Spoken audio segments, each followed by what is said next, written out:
Hello there, everybody, and welcome back to another live reading for part 4 of Animal Farm.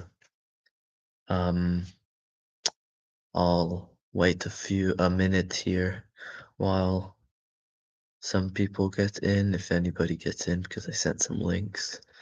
And yeah, anyways, I would like to say um that I've posted my first um video, not short video, on my new channel, History and Philosophy with Jati. It is about the Battle of Alesia. Um, yeah, I think if you like history, like Julius Caesar, like the Roman Empire, this is a big battle in history of Rome and of France and all of that, with the Battle of Julius Caesar versus Vercingetorix. Sorry. Anyways, I don't think no one's here yet, and let me just send this to a few more people.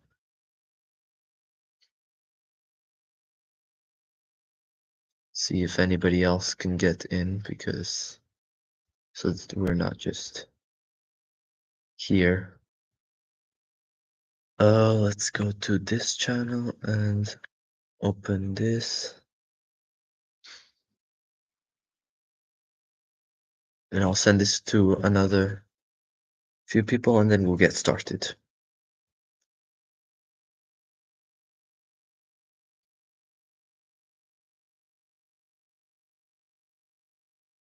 Uh, more.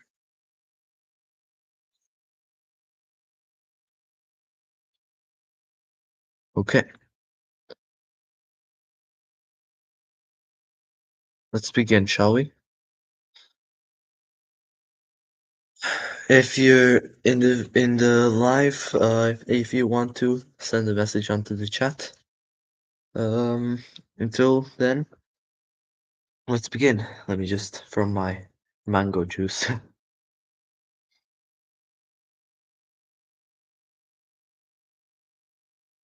Long chapter ahead of us.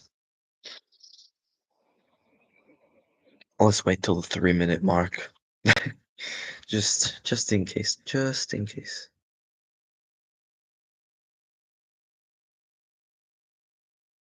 5, 4, 3, 2, 1. Let's begin. Animal Farm by George Orwell. Chapter 7. It was a bitter winter. The stormy weather was followed by sleet and snow, and then by a hard frost which did not break till well into February.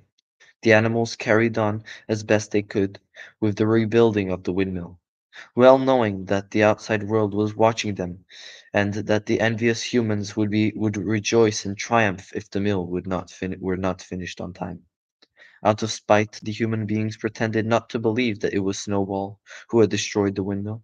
They said that it had fallen down because the walls were too thin. The animals knew that this was not the case. Still, it had been decided to build the walls 3 feet thick this time, instead of 18 inches as before, which meant collecting much larger quantities of stone. For a long time, the quarry was much the, the qu- for a long time the quarry was full of snowdrifts and nothing but could be done. Some progress was made in the dry, frosty weather that followed, but it was cruel work, and the animals could not feel so hopeful about it as they had felt before. They were always cold and usually hungry as well. Only Boxer and Clover never lost heart. Squealer made an excellent speech on the joy of service and the dignity of labor, but the other animals found more inspiration in Boxer's strength and his never failing cry of "I will work harder." In January, food fell short. The corn ration was drastically reduced, and it was announced that an extra potato ration would be issued to make up for it. Then it was discovered that the greater part of the potato crop had been frosted in clamps, which had not been covered thickly enough. The potatoes had become soft and discolored, and only a few were edible. For days at a time the animals had nothing to eat but chaff and mangles. Starvation seemed to stare them in the face. It was it was vitally necessary to conceal this fact from the outside world. Emboldened by the collapse of the windmill, the human beings were inventing fresh lies about Animal Farm.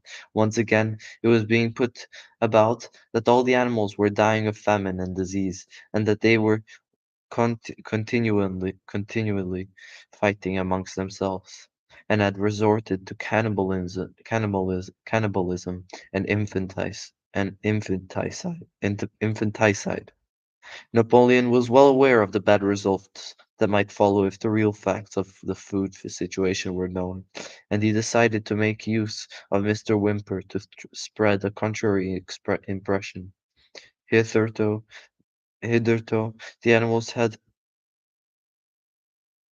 Hitherto the animals had a little or no contact with Whymper on his weekly visit.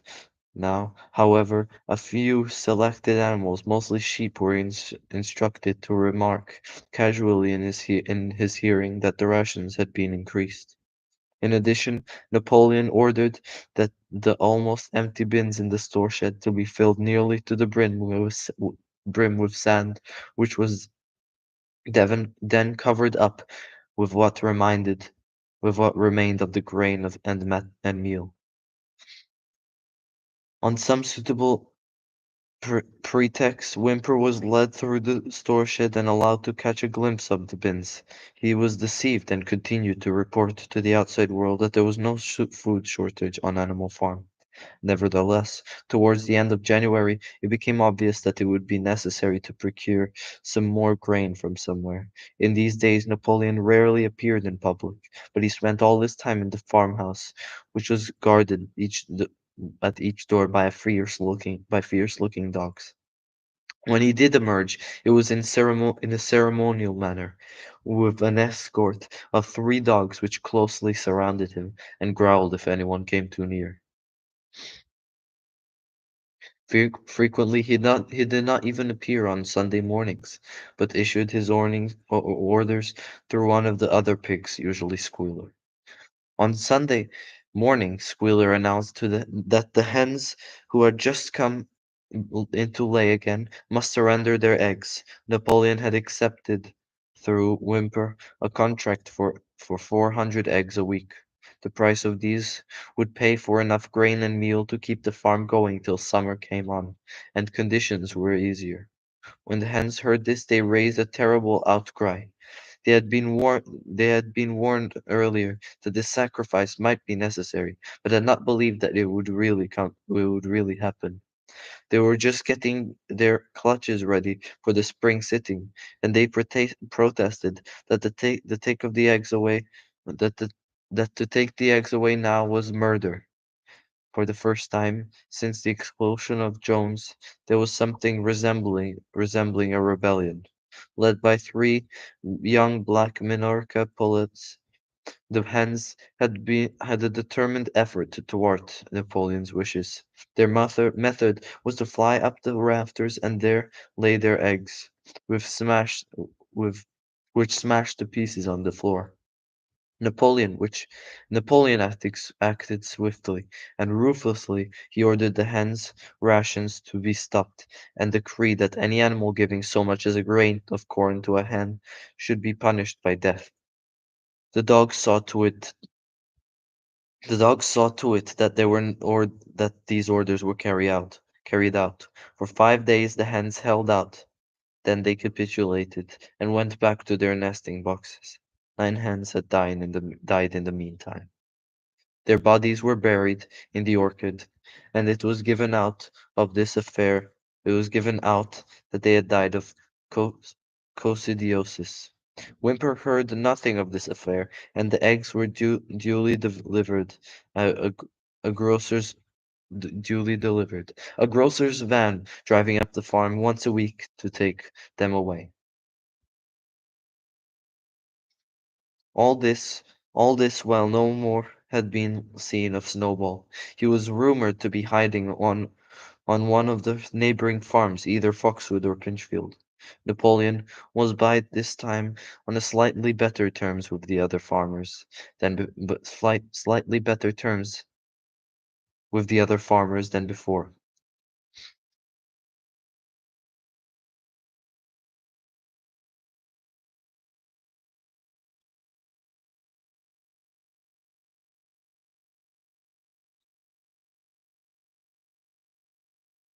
It happened that there was in the yard of pile of timber. It happened it happened that there was in the yard a pile of timber which had been stacked there 10 years earlier, when a beech spiny was cleared. It was well seasoned, and Whymper had advised Napoleon to sell it. Both Mr. Pillington and Mr. Frederick were anxious to buy it. Napoleon was hesitant between the two, unable to make up his mind. It was noticed that whenever he seemed on the point of coming to an agreement with Frederick, Snowball was declared to be hiding in Foxwood, while when he inclined towards Pilkington, Snowball was said to be at Pinchfield. Suddenly, early in the spring, an alarming thing was discovered. Was secretly, frequently, Snowball was secretly, frequently the farm by no, Snowball was secretly frequenting the farm by night. The animals were so disturbed that they could hardly sleep in their stalls. Every night it was said that he but came creeping under the cover of darkness and performed all kinds of mischief. He stole the corn, upset the milk pail. He broke the eggs. He trampled the seed beds. He gnawed the bark of the fruit trees. Whenever anything went wrong, it became usual to attribute it to Snowball. If a was broken or a drain was blocked, someone was certain to say that Snowball had come in the night and done it. And when the key of the store shed was lost, the whole farm was convinced that Snowball had thrown it down the well. Curiously enough, they went on believing this even after the misled key was found under the sack of meal. The cows declared un, unanim, unanimously that Snowball crept into their stalls and milked them in their sleep. The rats, which had been troublesome that winter, were also said to be in league with Snowball. Napoleon decreed that there should be a full investigation into Snowball's activities. With his dogs in attendance, he set out and made a careful tour of inspection of the farm buildings, the other animals following at a respectful distance. At every few steps Napoleon stopped and snuffed at the ground for traces of Snowball's footsteps, which he said he could detect by the smell. He snuffed in every corner, in the barn, in the cowshed, in the hens' houses, in the vegetable garden, and found traces of Snowball almost everywhere. He could put his snout to the ground, give several deep sniffs, and then exclaim in a terrible voice, "Snowball! He was here! I can smell him distinctly."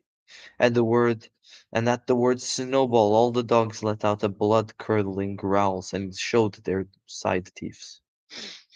The animals were thoroughly frightened. It seemed to them as though Snowball were a kind of invisible influence, pervading the air about them and menacing them with all kinds of dangers. In the evening, Squealer called them together, and with an alarmed expression on his face, told them that he had some serious news to report. "Comrades!" cried Squealer, making little nervous skips, "a most terrible thing has been discovered. Snowball has sold himself to Frederick of Pinchfield Farm, who is even now plotting to attack us and take our farm away from us.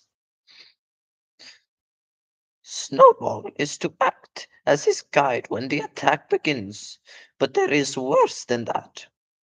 He had thought that Snow we had thought that Snowball's Rebellion was caused by his vanity and ambition. But we were wrong, comrades. Do you know what the real reason was?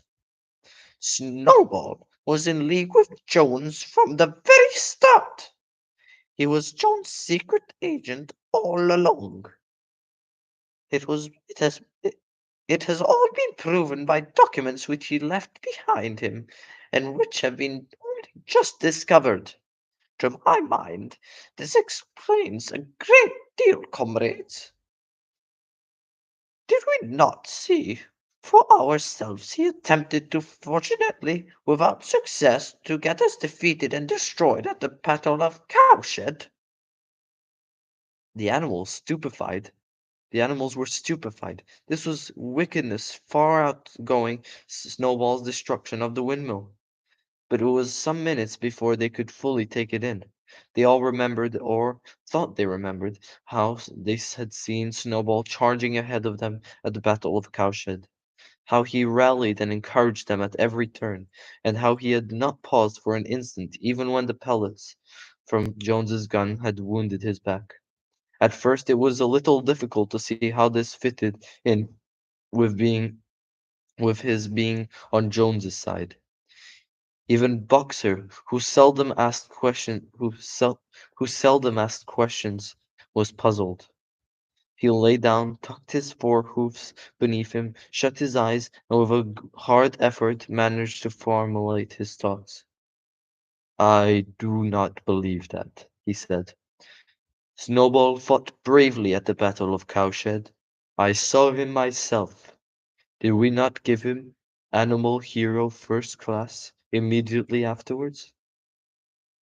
That was a mistake, comrade, for we know now it is all written down in secret documents that were found, that in reality he was trying to lure us to our doom. But he was wounded, said Boxer. We all saw him running with blood. That was part of the arrangement, cried Squealer. Jones' shot only grazed him. I could show you this in his own writing if you were able to read it. The plot for Snowball at the critical moment to give the signal for the flight, and to leave the field to the enemy. And he very nearly succeeded. I even say, comrades, he would have succeeded if it had not been to our heroic leader, Comrade Napoleon. Do you not remember how just at the moment when Jones and his men had gone inside, Snowball suddenly turned and fled, and many animals followed him? And do you remember, too, that it was just at the moment when the panic was and all seemed lost that Comrade Napoleon sprang forward with of, a cry of death to humanity and sank his teeth into Jones's leg? Surely you remember that, comrades? Exclaimed Squealer, frisking from side to side. Now, when Squealer described the scene so graphically, it seemed to all the animals that they did remember it. At any rate, they remembered that at the critical moment of the battle, Snowball had turned to flee, but Boxer was still a little uneasy. I do not believe that Snowball was a traitor at the beginning, he said finally. What he has done since is different, but I believe that at the Battle of Cowshed he was a good comrade. Our leader, Napoleon, Comrade Napoleon, announced Squealer, speaking very slowly and firmly, has stated categorically, comrade, that Snowball was Jones's agent from the very beginning. Yes, and from long before the rebellion was ever thought of. Ah, that is different, said Boxer. If Comrade Napoleon says it, it must be right, That is the true spirit, comrade. cried Squealer. But it was noticed he cast a very ugly look at Boxer with his little twinkling eyes. He turned to go, then paused and added impressively, I warn every animal on this farm to keep his eyes very wide open, for we have a reason to think of Snowball's secret agents are lurking among us at this moment. 4 days later, in the late afternoon, Napoleon ordered all animals to assemble in the yard. When they were all gathered together, Napoleon emerged from the farmhouse wearing both his medals, for he had recently awarded himself Animal Hero First Class and Animal Hero Second Class, with his 9 huge dogs frisking around him and uttering growls that sent shivers down all the animals' spines. They all cowered silently in their places, seeming to know in advance that some terrible thing was about to happen. Napoleon stood sternly surveying his audience. Then he uttered in a high-pitched whimper. Then he uttered a high-pitched whimper, a high-pitched whimper. Immediately the dogs bounced forward, seized 4 of the pigs by the ear, and dragged them, squealing with pain and terror, to Napoleon's feet. The pigs' ears were bleeding, the dogs had tasted blood, and for a few seconds, for a few moments, they appeared to go quite mad. To the amazement of everyone, 3 of them were flung themselves upon Boxer. Boxer saw them coming and put his great hoof, caught a dog in midair, and pinned him to the ground. The dog shrieked for mercy, and the other 2 fled with their tails between their legs. Boxer looked at Napoleon to know whether he should crush the dog to death or let it go. Napoleon appeared to change countenance, and shortly ordered Boxer to let the dog go. Worried, Boxer lifted his hoof, and the dog slunk away bruised and howling. Presently the tu the tumult died down. The 4 pigs waited, trembling with guilt written on every line of their countenances. Napoleon now called upon them to confess their crimes. They were the same 4 kids, same 4 pigs as had protested when Napoleon abolished the Sunday meetings. Without any further prompting, they confessed that they had been secretly in touch with Snowball ever since his expulsion, that they had collaborated with him in destroying the windmill, and that they entered into an agreement with his hand over the animal farm, over him to hand over Animal Farm to Mr. Frederick. They added that Snowball had privately admitted to them that he had been Jones's secret agent for years past. When they had finished their confession, the dogs promptly tore their throats out, and in a terrible voice, Napoleon demanded whether any other animal had anything to confess. The 3 hens, who had been ringleaders in the attempted rebellion for the eggs, now came forward and stated that Snowball had appeared to them in a dream, and that incited them to disobey to Napoleon's orders. They too were slaughtered, and then the goose came forward and confessed to having secreted 6 ears of corn during the last year's harvest and eaten them in the night. Then the sheep confessed to having urinated in the drinking or pool, urged to do this. So she said by Snowball, and 2 other sheep confessed to having murdered an old ram and an especially devoted follower of Napoleon, by chasing him round and round a bonfire when he was suffering from a cough. They were all slain on the spot. And so the tale of confessions and executions went on until there was a pile of corpses lying before Napoleon's feet, and the air was heavy with the smell of blood, which had been unknown there since the expulsion of Jones. Excellent job reading today. Yeah, it's been good until just now. I kind of lost it for the last like 1 page. It was a bit, but yeah, I think this book I'm doing pretty good because I'm trying to go slower in reading, so it's easier for me. Yeah, let's get back to it. 4 people watching. Oh, that's quite a bit. If you would like to, leave a message in the chat. You can see maybe on your right side, one of these sides, whichever is right for you. But yeah, if you want to, can leave a message over there or something like that, and I'll respond to you. as soon as I'm finished with a page or something like that.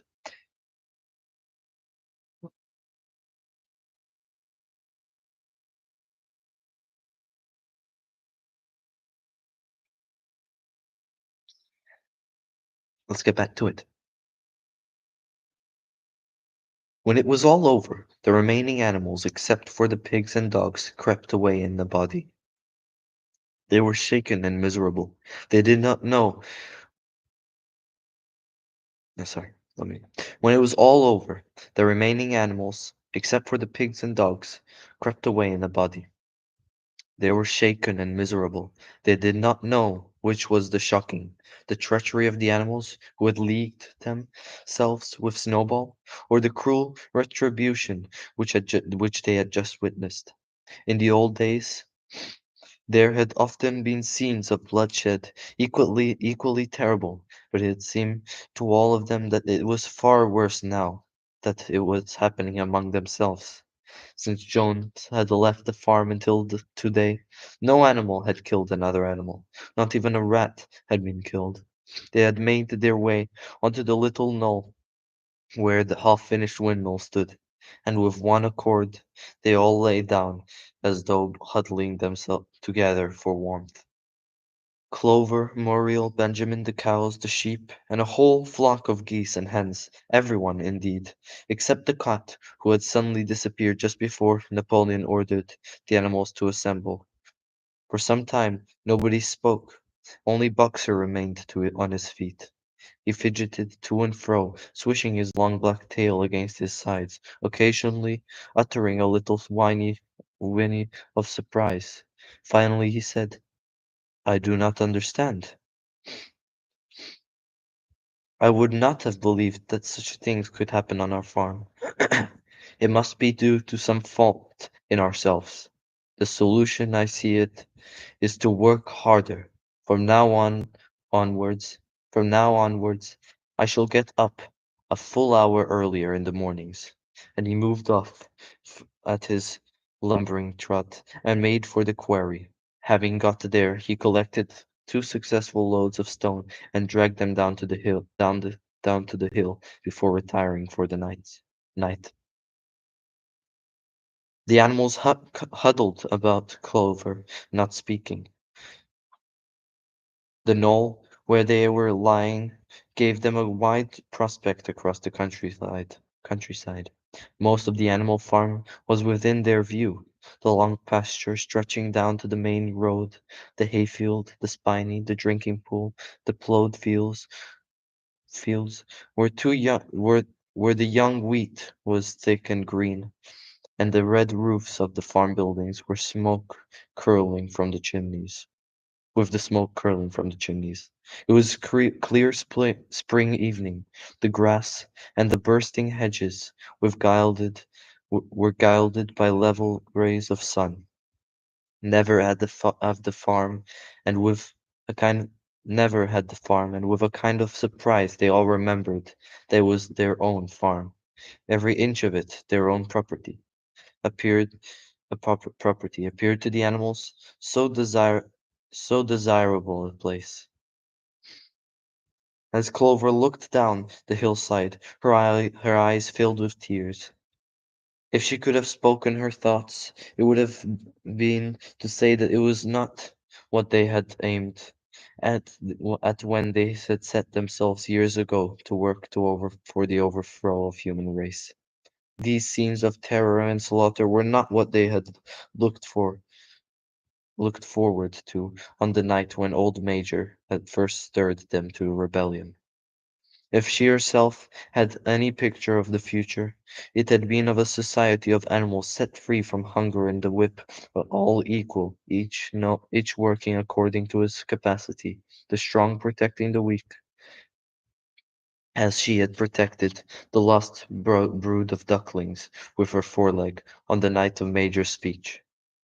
Instead, she did not know why they had come to a time when no one dared to speak his mind, when when fierce growling dogs roamed everywhere, and when you had to watch your comrades torn to pieces after confessing to shocking crimes.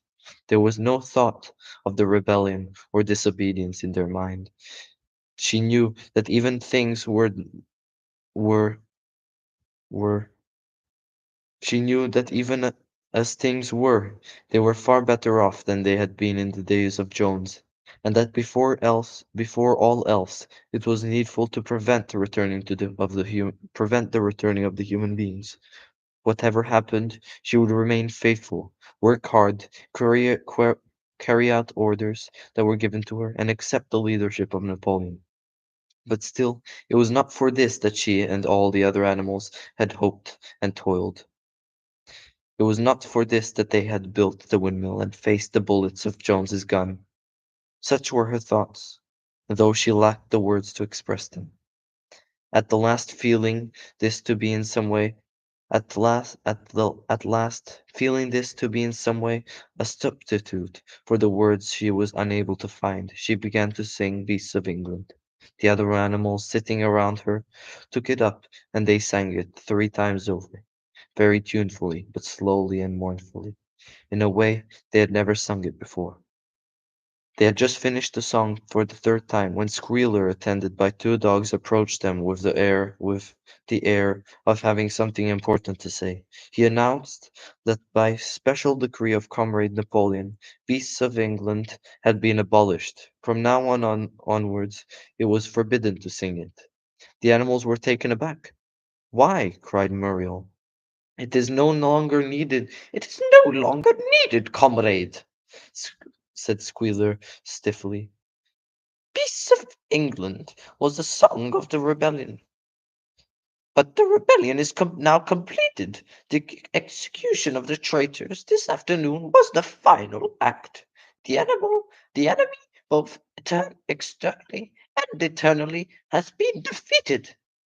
In Peace of England, we express our longing for a better society in the days to come. But that society has now been established. Clearly, this song has no longer any purpose.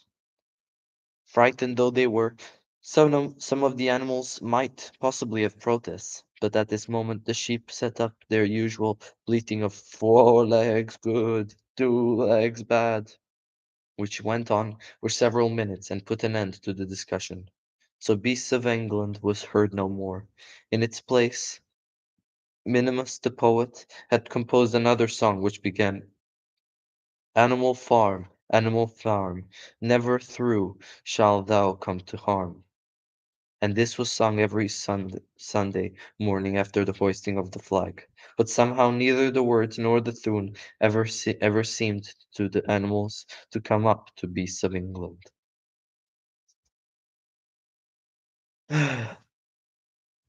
That's end of chapter 7. I knew that was going to be the tough chapter. My God. That one was a bit intense. You can see now that it's shifting from their good times without Jones and freedom and stuff, and now they have a new tyrant in the in command now. Let me check the chat. Second this hat. Second this. What does that? I second this. I second this. What does that mean? I second. What means I second this? Um, let me know because I don't know what means I second this. But yeah, next. Wow, tough but excellent. Yeah, gripping book. Yeah, uh, that chapter at the end part was tough. I think I understand why it was hard to read because it's kind of like, I'm thinking about it a lot while I'm reading it. So I'm thinking about what's happening while I'm reading it, and then after um, it kind of distracts me because I'm thinking about what I'm reading. When you're reading out loud, it's like, it's like um hearing myself out loud, and then after I start to yeah, stumble a little bit. That it's sounding good. I'm concurring with the other guy's sentiment. Okay, yeah. Okay, I get it. I never heard that. What I seconded. Ah, okay, I get it now. I didn't get that first. I didn't think it was. Yeah. Okay. Let's get back to it. I think. Let's see how long this chapter is. I'll read this chapter anyway, but let's see. Maybe one, two, three, four, five, six, seven, eight, nine, 10, 11, 12, 13, 14, 14 and a half. I'll count that. Okay, that one is longer than 13 and a half, but that one's longer than the last one. But anyways, we'll get through this because we didn't get much done yesterday on the part three. So I would like to finish this by the end of the week. Hopefully, I can finish this by the end of the week. So yeah, but let's just take a sip of my mango juice.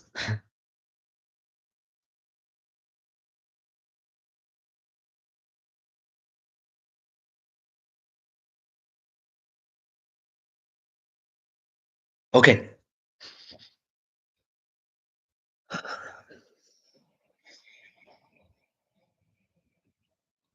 Chapter 8.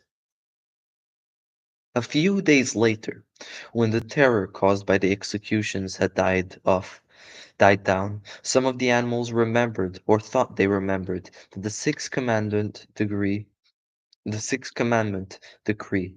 They,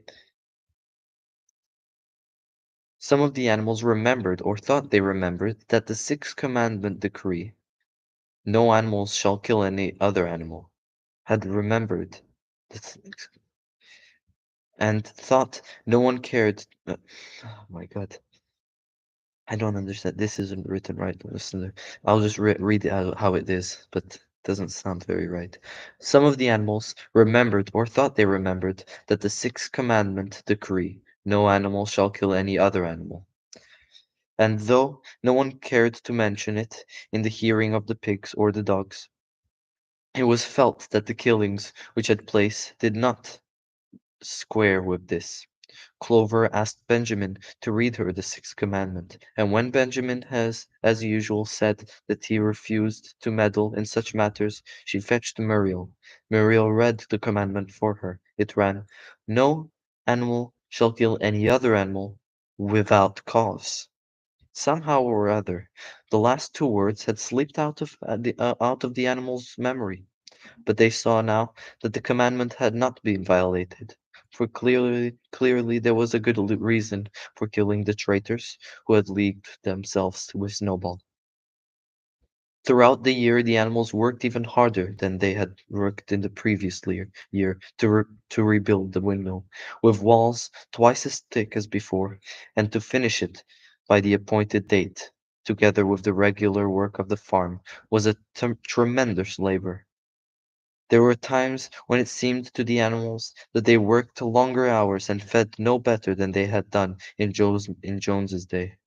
On Sunday mornings, Squealer, holding down a long strip of paper with his trotter, would read out to them lists of figures proving that the production of every class of food stuff had increased by 200%, 300%, or 500%, as the case might be. The animals saw no reason to disbelieve him, especially as they could no longer remember very clearly that what conditions had been like before the rebellion.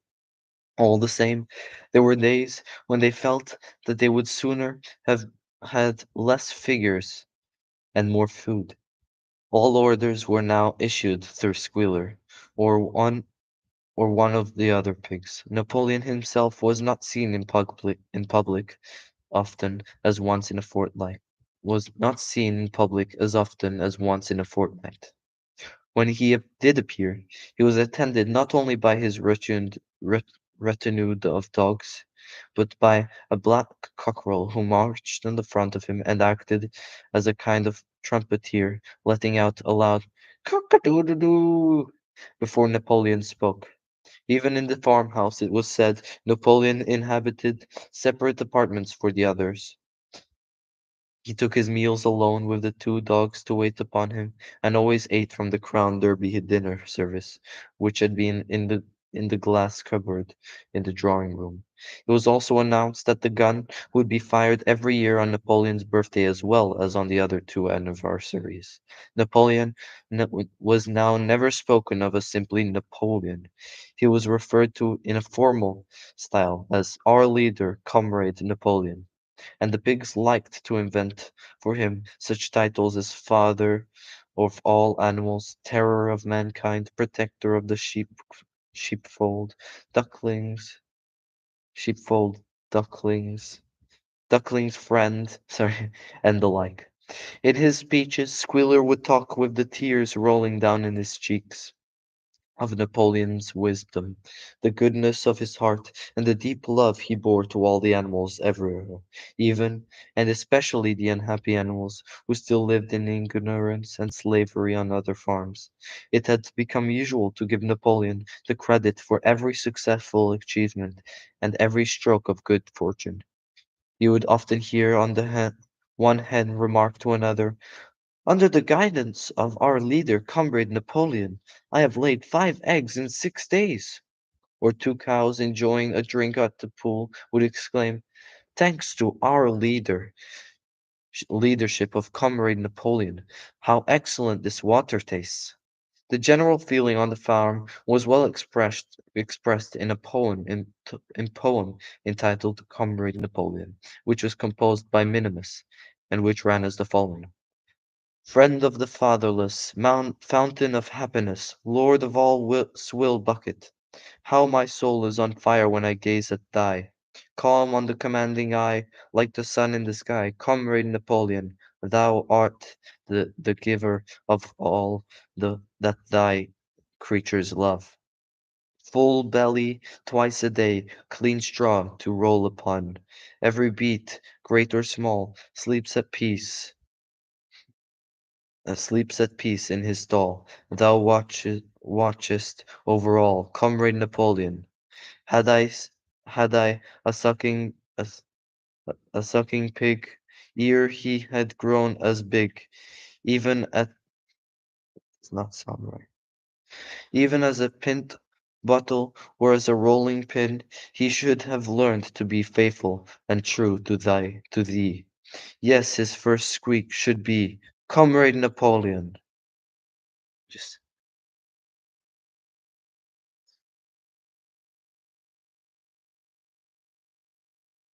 go to bed. Okay. Good night then. Yeah, it's pretty late, yeah. Zell, you're watching? I just got your message now. Sorry, I mute my WhatsApp now on live readings on the computer only and on my phone because it just pops up on front of my screen and I can't see when I'm looking.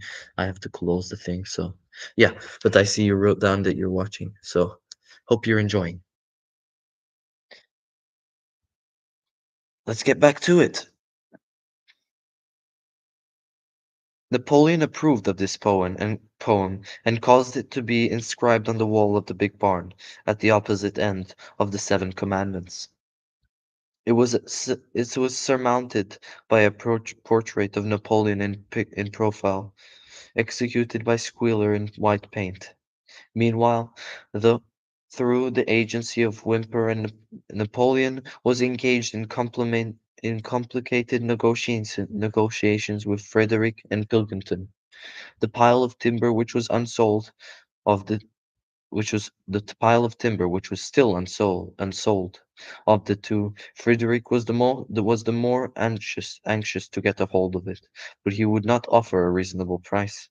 At the same time, there were renewed rumors that Frederick and his men were plotting to attack Animal Farm and to destroy the building of which had aroused furious jealousy in him. Snowball was known to be still sulking on Pinchville Farm. In the middle of the summer, the animals were alarmed to hear that 3 hens had come forward and confessed that, inspired by Snowball, they had entered into a plot to murder Napoleon. They were executed immediately, and fresh precautions for Napoleon's safety were taken. 4 dogs guarded his bed at night, one each at each corner, and the young pig named named Pink Eye was given the task of tasting all his food before he ate, lest it should be poisoned. At about the same time, it was taken out that Napoleon had arranged to sell the pile of timber to Pilkington. He was also going to enter into a regular agreement for the exchange of certain products between Animal Farm and Foxwood.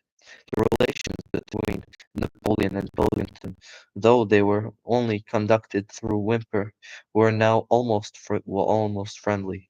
The animals distrusted Pilkington as a human being, but greatly preferred him to Frederick, whom they both feared and hated. As the summer wore on, the windmill neared completion. The rumors of an impending treacherous attack grew stronger and stronger. Frederick, it was said, intended to bring against them 20 men all armed with guns, and he had already bribed the magistrates and police, so that if he could once get hold of the title seeds of Animal Farm, they would ask no questions.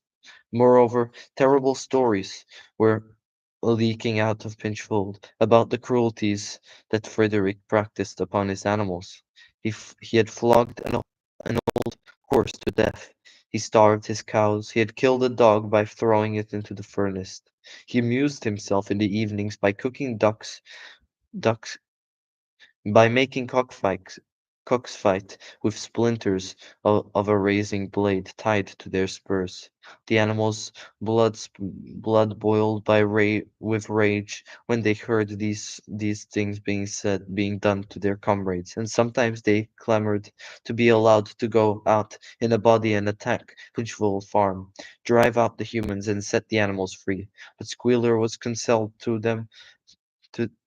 counselled counselled them to avoid rash actions and to trust in Comrade Napoleon's strategy. Nevertheless, th- feeling against Frederick continued to run high. One Sunday morning, Napoleon appeared in the barn and explained that he had never at any time contemplated selling the pile of timber to Frederick. He considered it beneath his dignity. He said that to have feeling dealings with scoundrels of that description. The pigeons, who were still sent out to spread tidings of the rebellion, were forbidden to set foot anywhere on Foxwood, and were also ordered to drop their former slogan of death to humanity in favor of death to Frederick. In the late summer, yet another of Snowball's machinations were laid bare. The wheat crop was full of weeds, and it was discovered that none of this nuptial visits Snowball had mixed weed. On one of his nuptial visits, Snowball had mixed weed seeds with the seed corn, and a gather who had been privy to the plot had confessed his guilty to Squealer and immediately committed suicide by swallowing deadly nightshade berries. The animals now learned that Snowball had never, as many of them hitherto had believed, hitherto received the order of animal hero for what? The animals now also learned that Snowball had never, as many of them had hitherto received the order of animal hero first class. This was merely a legend which had been spread some time after the Battle of Cowshed by Snowball himself. So far being decorated, he had been censured for showing cowardice in the battle. Once again, some of the animals heard this with a certain bewilderment, but Squealer was soon able to convince them that their memories had been at fault. In the autumn, by a tremendous exhausting effort, for the harvest had to be gathered at almost the same time, the windmill was finished. The machinery had still to be installed, and Whymper was negotiating the purchase of it. But the structure was completed. In the teeth of every difficulty, in spite of inexperience, of primitive implements, of bad luck, and of Snowball's treachery. The work hard, the work had been finished punctually to the very day. Tired out but proud, the animals walked around and round their masterpiece, which appeared even more beautiful in their eyes than when it had been built at the first time. Moreover, the walls were twice as thick as before. Nothing short of explosives would lay them down this time. And when they thought of how they had labored, the discouragements they had overcome, and the enormous difference that would be made in their lives when the sails were turning and the dynamos running. When they thought of all this, the tiredness for, forsook them, and they gambled, gamboled round and round the windmill, uttering cries of triumph. Napoleon himself, attended by his dogs and his cockerel, came down to inspect the complete work. He personally congratulated the animals on their achievement and announced that the windmill would be named Napoleon Mill. 2 days later, the animals were called together for a special meeting in the barn. They were struck dumb with the surprise that Napoleon had announced he had sold the pile of timber to Frederick. Tomorrow Frederick's wagons would arrive to begin casting it away. Throughout the whole period of his seeming friendship with Pilkington, Napoleon had really been in a secret agreement with Frederick. All relations with Foxwood had been broken off. Insulting messages had been sent to Pilkington. The pigeons had been told to avoid Pinchville Farm and to alter their slogans to "Death to Frederick," from "Death to Frederick" to "Death to Pilkington." At the same time, Napoleon assured the animals that the stories of an impending attack on Animal Farm were completely untrue, and that the tales about Frederick's cruelty to his animals had been greatly exaggerated. All these numbers had probably originated with Snowball and his agents. It now appeared that Snowball was not, after all, hiding on f- Pinchville Farm, and that in fact had never been there in his life. He was hiding in considerable luxury, so it was said, at Foxwood, and had in reality been a pensioner of Pilkington for years past. The pigs were in ecstasies over Napoleon's cunning. By the seemingly to be friendly with Pilkington, he had forced Frederick to raise his price by £12. But the superior quality of Napoleon's mind, said Squealer, was shown in the fact that he trusted nobody, not even Frederick. Frederick had wanted to pay for the timber with something called a check, which it seemed was a piece of paper with a promise to repay written upon it. But Napoleon was too clever for him. He had demanded for the payment in real £5 notes, which were to be handed over before the timber was removed. Already Frederick had paid up, and the sum had been paid with what the sum he had been paid was just enough to buy the machinery for the windmill. Meanwhile, the timber was being carted away at high speed. When it was all gone, another special meeting was held in the barn for the animals to inspect Frederick's barn banknotes. Smiling beatif- Beatifically, and wearing both his decorations, Napoleon reposed on a bed of straw on the platform with the money at his side, neatly piled on a china dish from the farmhouse kitchen. The animals filed slowly past, and each glazed his fill, and Boxer put out his nose to sniff the banknotes, and the flimsy white things stirred and rustled in his breath. 3 days later there was a terrible hullabaloo. Whymper, his face his face deadly pale, came racing up the path, his bicycle flung on his bicycle, flung it down in the yard, and rushed straight into the farmhouse. The next moment a choking roar of rage sounded from Napoleon's apartments. The news of what had happened sped around the farm like wildfire. The banknotes were forgeries. Frederick had got the timber for nothing. Napoleon called the animals together immediately and in a terrible voice pronounced the death sentence upon Frederick. When captured, he said Frederick should be boiled alive. At the time, he warned them that after this treacherous deed, the worst was to be expected. Frederick and his men might make the long expected attack at any moment.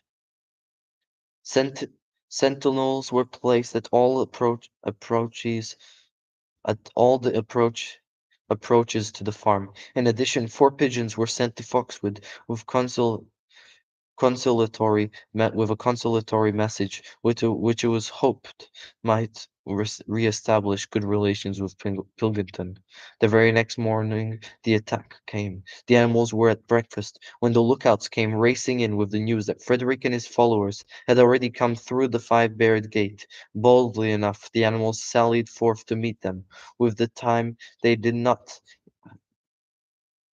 but this time they did not have an easy victory. The easy victory that they had in the Battle of Cowshed. There was 15 men with half a dozen guns between them, and they had opened fire as soon as they got within 50 yards. The animals could not face the terrible explosions and stinging pellets, and in spite of the efforts of Napoleon and Boxer to rally them, they were soon driven back. A number of them were already wounded. They took refuge in the farm buildings and peeped out and peeps and took and peeped cautiously out from the chinks and knotholes. Oh no, the second battle. I'm pretty sure this one will be called Battle of the Windmill or something like that. But I'm not going to give anything away, so let's get to it. The whole of the big pasture, including the windmill, was in the hands of the enemy. For the moment, even Napoleon seemed at a loss. He paced up and down without a word, his tail rigid and twitching. His glances were sent in the direction of Foxwood. If Pilkington and his men would help them, the day might yet be won. But at this moment, the 4 pigeons who had been sent out on before returned. One the day before returned, one of them bearing a scrap of paper from Pilkington. On it was penciled the words, "Serves you right." Meanwhile, Frederick and his men had halted about the windmill. The animals watched them, and a murmur of dismay went around. Two of them had produced a crowbar and a sledgehammer. They were going to knock the windmill down. "Impossible!" cried Napoleon. "We have built the walls far too thick for that. They could not knock it down in a week. Courage, comrades!" But Benjamin was watching the movements of the man intently. The two, with the hammer and the crowbar, were drilling a hole near the base of the windmill. Slowly and with an air almost of amusement, Benjamin nodded his long muscle. "I thought so," he said. "Do you not see what they are doing? In another moment they are going to pack blasting powder into that hole." Terrified, the animals waited. It was impossible now to venture out of this shelter of the buildings. After a few minutes, the men were seen seen to be running in all directions. And then there was a deafening roar. The pigeons swirled into the air, and all the animals except Napoleon flung themselves flat on their bellies and hid their faces. When they got up again, a huge cloud of black smoke was hanging where the windmill had been. Slowly the breeze drifted away. The windmill had ceased to exist. At this sight, the animals' courage returned to them. The fear and despair they had felt a moment earlier were drowned in rage against this vile contemptible, contemptible act.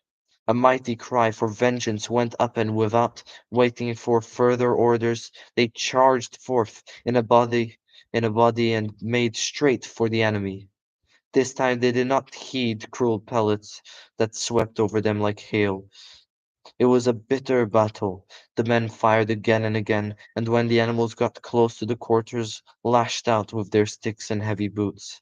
A cow, three sheep, and two geese were killed, and nearly everyone was wounded, except even Napoleon, who was directing the operations from the rear, had the tip of his tail chipped by a pellet. But the men did not unscathe either. Three of them had their heads broken by blows from Boxer's hoofs. Another was gored in the belly by a cow's horn. Another had his trousers nearly torn off by Jessie and Bluebell. And when the 9 dogs of Napoleon's own bodyguard, whom he had instructed to make a detour under the cover of the hedge, suddenly appeared on the men's flank, baying ferociously, panic overtook them. They saw that they were in danger of being surrounded. Frederick shouted to his men to get out while the going was good, and the next moment the cowardly enemy was running for dear life. The animals chased them right down to the bottom of the field and got into the last kicks. They got some last kicks at them as they forced their way through the thorn hedge. They had won, but they were weary and bleeding. Slowly they began to limp back towards the farm. The sight of their dead comrades stretched upon the grass moved some of them to tears, and for a little while they halted in sorrowful silence at the place where the windmill had once stood. It was gone. Almost the last trace of their labor was gone.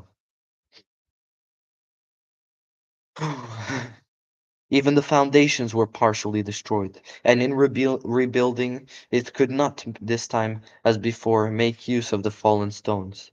This time the stones had vanished too. The force of the explosion had flung them to distance of hundreds of yards. It was as though the windmill had never been. As they approached the farm, Squealer, who had unaccountably been absent during the fighting, came skipping towards them, whisking his tail and beaming with satisfaction. The animals heard from the direction of the farm buildings the solemn booming of a gun.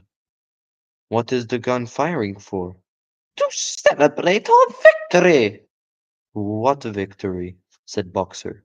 His knees were bleeding. He had lost a shoe and split his hoof, and a dozen pellets had lodged themselves in his hind leg. What victory, comrade? Have you not driven the enemy off our soil? The sacred soil of Animal Farm? But they destroyed the windmill, and we have worked on it for 2 years. What matter? We will build another windmill. We will build 6 windmills if we feel like it. You do not appreciate, comrade, the mighty thing that we have done. The enemy was in occupation of this very ground we stand upon. And now, thanks to the leadership of Comrade Napoleon, we have won every inch of it back. Then we have won back what we had before, said Boxer. That is our victory. Said Squealer. They limped into the yard. The pellets under the skin of Boxer's leg smarted painfully. He saw ahead of him the heavy labor of rebuilding with a windmill from the foundations, and already in imagination he braced himself for the task. But for the first time it occurred to him that he was 11 years old, and that perhaps his great muscles were not quite what they had once been. But when the animals saw the green light flying, the green flag flying, and heard the gun firing again 7 times, it was fired in all.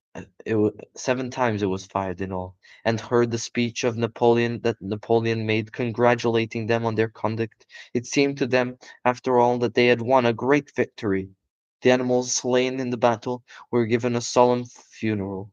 Boxer and Clover pulled the wagon which served as a hearse, and Napoleon himself walked at the head of the procession. 2 whole days were given over the celebrations. There were songs, speeches, and more firing of the gun, and a special gift of an apple was bestowed on every animal, with 2 ounces of corn for each bird and 3 biscuits for each dog. It was announced that the battle could be called the Battle of the Windmill. Yeah. And that Napoleon had created a new decoration, the Order of the Green Banner, which he had conferred upon himself. In the general rejoicings, the unfortunate affairs of the banknotes was forgotten. It was a few days later than this that the pigs came upon a case of whiskey in the cellars of the farmhouse. It had been overlooked at the time when the farm was first that night occupied. That night there came from the farmhouse the sounds of singing in which to everyone's surprise strains of Beast of England were mixed up.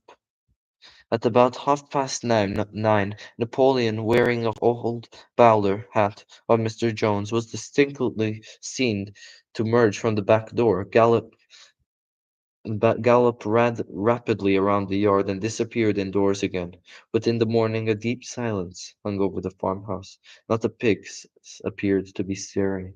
It was nearly 9 o'clock when Squealer made his appearance, walking slowly and dejectedly, his eyes dull, his tail hanging limply, his behind him, and with every appearance of being seriously ill. He called the animals together and told them that he had a terrible piece of news to impart. Comrade Napoleon was dying. A cry of lamentation went up. Straw was laid down outside the doors of the farmhouse, and the animals walked on tiptoe, with tears in their eyes. They asked one another what they should do if their leader were taken away from them.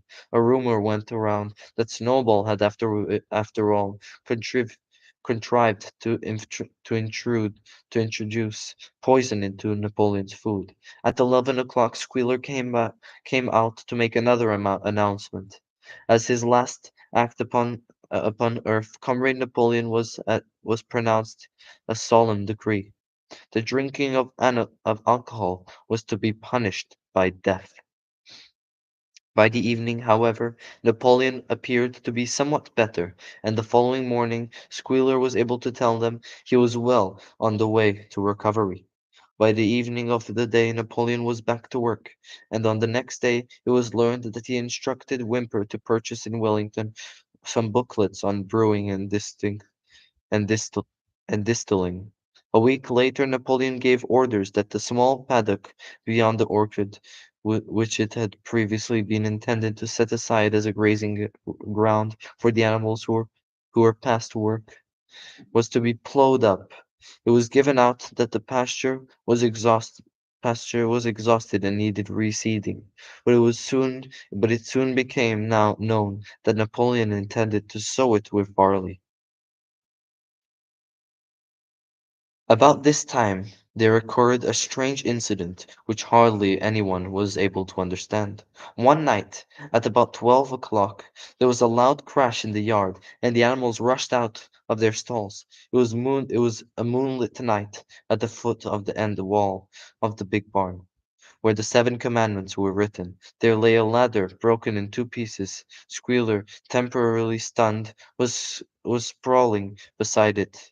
Near at hand lay a lantern, a paintbrush, and an overturned pot of white paint. The dogs immediately made a ring around Squealer and escorted him back to the farmhouse as soon as he was able to walk. None of the animals could form any idea as to what this meant except old Benjamin, who nodded his muzzle with a knowing air, and seemed to understand but would say nothing. But a few days later Muriel, reading over the 7 commandments to herself, noticed that there was yet another of them which the animals had remembered wrong.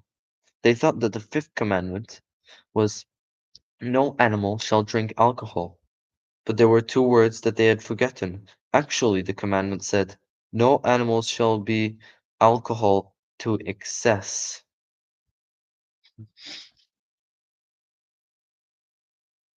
And that is it. That is it for this live reading. We have finished chapter 8, and next will be chapter 9. And yeah, that was 2 very intense chapters, I have to say. Um, let me go check something. Let me go check if I got any messages over here. Oh, Zell, watching. I've got to go. Bravo. Thank you, Zell. Don't worry. If you gotta go, you gotta go. It's late. Maybe you have dinner or bed or something like that. Anyways, yeah. So that's it for today's reading. It was two intense chapters. I uh, I'm sorry if I stumbled sometimes, but I'm still trying to get better at this reading, at reading out loud. I normally just read to myself, but yeah, I'm trying to get better at reading out loud. We're like halfway through the book, even further than halfway through the book. So yeah, we're getting to an end. So that we can soon start with another.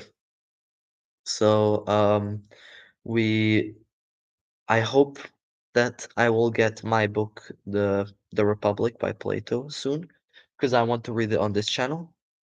Or if I don't get it by the end of this book, I'll probably read um Pompey the Great by Pompey the Great, the story of Pompey the Great. Because I have that one now. But anyways, first we must finish this and then we'll get to that. I also hope that tomorrow I'll be able to upload another reading for the book I've been reading before, Enid Blyton, the fo- the Enchanted Wood, which I haven't uploaded in a while for that playlist of that and book, and I haven't finished it yet, and I'm not a long way to finish it, and I need to finish that because it's an unfinished thing on my channel, and I don't like that. But yeah, now I'm trying to get through this live every day until we finish this.